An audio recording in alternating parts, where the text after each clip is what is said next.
ఓం నమ శివాయ. కార్తీక పురాణం 28వ అధ్యాయము. అంబారీసకృత సుదర్శన స్థుతి. అంబారీసుడు ఇట్లు పలికిన: ఓ సుదర్శన చక్రమా, ఆగు ఆగు, నీకు నమస్కారము. ఇతడు బ్రాహ్మణుడు, ఇతనిని చంపుట తగదు. నీకు వధతో కూడిన ఆహారము కావాలనన్నా నా శరీరమును ఇచ్చెదను. ఈ బ్రాహ్మణుని విడువము, లేని ఎడల నాతో యుద్ధము చేయము. మరి యొక్క ఆయుధము గనుక నాకు దైవము నైతివి. అయినప్పటికీ నీతో యుద్ధము చేయుదును గాని నిన్ను లేదు. క్షత్రియునకు బ్రహ్మయుద్ధమును విధించెదను గాని యాచనను విధించలేదు. అయినను నీవు నాకు దేవతవు గనుక యాచించవచ్చును. ఓ సుదర్శన చక్రమా, నీవు సమస్త భూతములకు అజేయుడువు. ఈ మాట నాకు తెలియను గాని అయినను నా బహుబలమును చూడుము. విశ్వాది దేవతలందరూ నీ బలమును నా బలమును చూతురుగాక. నిన్నిప్పుడు భూమి యందు పడవేచెదను. అట్టి అవస్థను చెందక ఇతనిని విడువము. నీకు జీవించియుండు హరిహస్తమందు నివసించు కోరికయున్న ఎడల నన్ను పాలించుము. శరణాగతుడైన ఈ బ్రాహ్మణుని విడువము. రాజుట్లు స్తుతించగా సుదర్శన చక్రదేవత సంతోషించి రాజును పరీక్షించవలెను అను తలంపుతో కోపము వచ్చినవాడి వలె నటించి ఇట్లని సుదర్శనమిట్లు పలికినది: రాజా, నీకు తెలియన మధుకైటభములను నేను చంపితిని. దేవతలకు జయించుటకు శక్యము కాని వారైన రాక్షసులను అనేకులను చంపితినని తెలియదా? ఈ దుర్వాసుని కోపముతో కూడిన ముఖమును చూచుటకెవ్వడైనా సమర్థుడున్నాడా? ఇట్టి దుర్వాసనుడు శంకర బ్రహ్మల యొక్క తేజోధారి అయినను ఇప్పుడిట్టి అవస్థలను నా వలన చెందును గదా. శంకరుని వలన క్షత్రియ సంహార కారకమైన తేజస్సు సంభవించినది. ఆ బ్రహ్మ తేజస్సు నాకంటే అధికము కాదు. అది నా చేత అనేక పర్యాయములు అతిక్రమించబడినది. క్షత్రియ తేజవంతుడవైన నీవు నాతో యుద్ధమునకెట్లు సమర్థుడవగుదువు?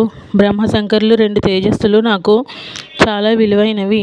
రాజా, క్షేమము కోరినవాడు బలవంతునితో స్నేహము చేయవలెను. ఇట్లు న్యాయముండగా నీవు మూర్ఖత్వమును అవలంబించి నాతో యుద్ధమునకు సన్నద్ధుడవెందుకైతివి? నీవు హరిభక్తుడవని నేను నిన్ను ఇంతవరకు సహించితిని.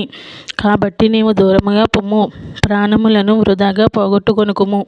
ఇట్లు సుదర్శన చక్రవాక్యమును విని అంబారీసుడు కళ్ళెర్రజేసి సుదర్శన చక్రముతో ఇట్లనెను. అంబారీసుడు ఇట్లు చెప్పును: సుదర్శన చక్రమా, నీవు నా దేవునకు ఆయుధమైతివని నిన్ను బాణముల చేత 100 ఖండములుగా కొట్టలేదు. నీవు క్షత్రియ ధర్మము అవలంబించి నాతో మాట్లాడుచున్నావు గనుక ఇక ముందు నీకు గర్వముండబోదు. నీ గర్వమును నశింపజేయు బాణములు నా హస్తమందున్నవి. నేను బ్రాహ్మణులందును దేవతల అందును స్త్రీల యందును జాతులందును గోవులందును బాణములను వదలను. నీవు క్రూరుడవైనను దేవుడు ఒకట చేత ఇంతవరకు ఉపేక్షించితిని. నీవు దేవత్వమును వదులుకొని క్షత్రియత్వముతో కూడి నా యందు నిలిచి అగ్నితో సమానమైన వేడి గల నా బాణములను సహించుము చూతుము.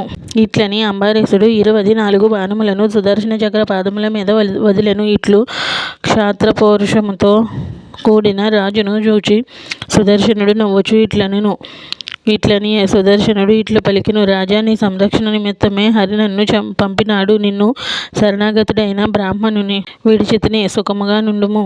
ఇట్లు పలికి ధనుర్బాణములతో కూడిన రాజును కౌగిలించుకొని భూమియందు పడి నమస్కారము చేసెను. ఓ అగస్త్య రాజు అలా విధేయుడైన సుదర్శన చక్రస్థ పురుషునితో చక్రముతో ఇట్లని: సంసార మధ్యను సంచరించెడు పురుగునైనా నేనెక్కడ? హరి యొక్క హస్తమందు ప్రకాశించెడి నీవెక్కడ? ఇట్లు తెలిసియు నీతో యుద్ధమునకు సన్నద్ధుడనైన నా తప్పును క్షమించుము. నేను నిన్ను తిరస్కరించి విజృంభించి యుద్ధమునకు సిద్ధపడితిని. క్రూరమైన నా క్షత్రియ స్వభావం ఇట్లు చేసినది గనుక క్షమించుము. ఇది శుక్లపక్షము, పగలు యుద్ధభూమి, మకరమాసము, మాఘమాసము. ఇటు పుణ్యకాలమందు నా దేవుడైన నీ వలన మృతిని గోరియే యుద్ధమునకు వచ్చితిని. భగవద్గీత యందు ఇట్లు కలదు: ఉత్తరాయణమందు శుక్లపక్షమందు పగలు మృతి నొందిన వారు అచ్చిరాది మార్గమున పోయి బ్రహ్మపదమును చేరుదురు. కార్తీక శుక్ల ద్వాదశి నాడు వెళ్ళిన దుర్వాసనుడు మాఘమాసమునకు తిరిగి వచ్చును. సుమారు 3 మాసాలకు అంబారీసుని చేరినాడు. జ్వాలల చేత భయంకరమును దేవదానవులకు సహ్యమును 100 మెరుపుల కంటే అధికమైన కాంతి గలది అయిను నీ రూపమును గవ్వతో సమానుడును నేనెట్లు సహింతును? సహస్రాగ్నియుతమైన రవి బింబము వలె సహస్రారములను ధరించినటువంటి సమస్త సంహారకరమగునటువంటి నీ రూపముతో యుద్ధము చేయు నేనెట్లు శక్తుడనగుదును. కోరలతో గూడి భయంకరము దశ దిక్కులందు అగ్నులను బయటికి చిమ్ముచున్నటువంటి నీ యొక్క దంతపు దెబ్బను దేవుడు గాని రాక్షసుడు దేవేంద్రుడు గాని రాక్షసాధిపతి గాని ఇంకెవ్వడు గాని సహించగలడు.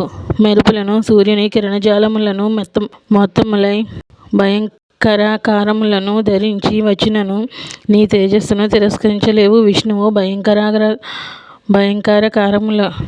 భయంకరమైన నిన్న ఆశ్రయించి 3 లోకములను పాలించుచున్నాడు. నీతో విరోధించిన ఎడల దేవతలు గాని దానవులు గాని అసురులు గాని నిన్ను జయించలేరు. దైత్యులను చంపుదానవు భక్తులను పరిపాలించున్నావు. విష్ణువు యొక్క కాంతి చేత ప్రకాశించు దానవు. ప్రాణగమన కష్టమును హరించును దానవు అగు నీకు నమస్కారము. ఇట్లు స్తుతించి భూమి అందు నమస్కారము చేయుచున్న రాజును లేవదీసి నీకు క్షేమముగాక అని సుదర్శనుడు పలికెను. ఈ సుదర్శన చక్ర స్తోత్రమును 3 కాలముల యందు పఠించువాడు ఆపదల నుండి విముక్తుడై చిరతర సుఖములను పొందును.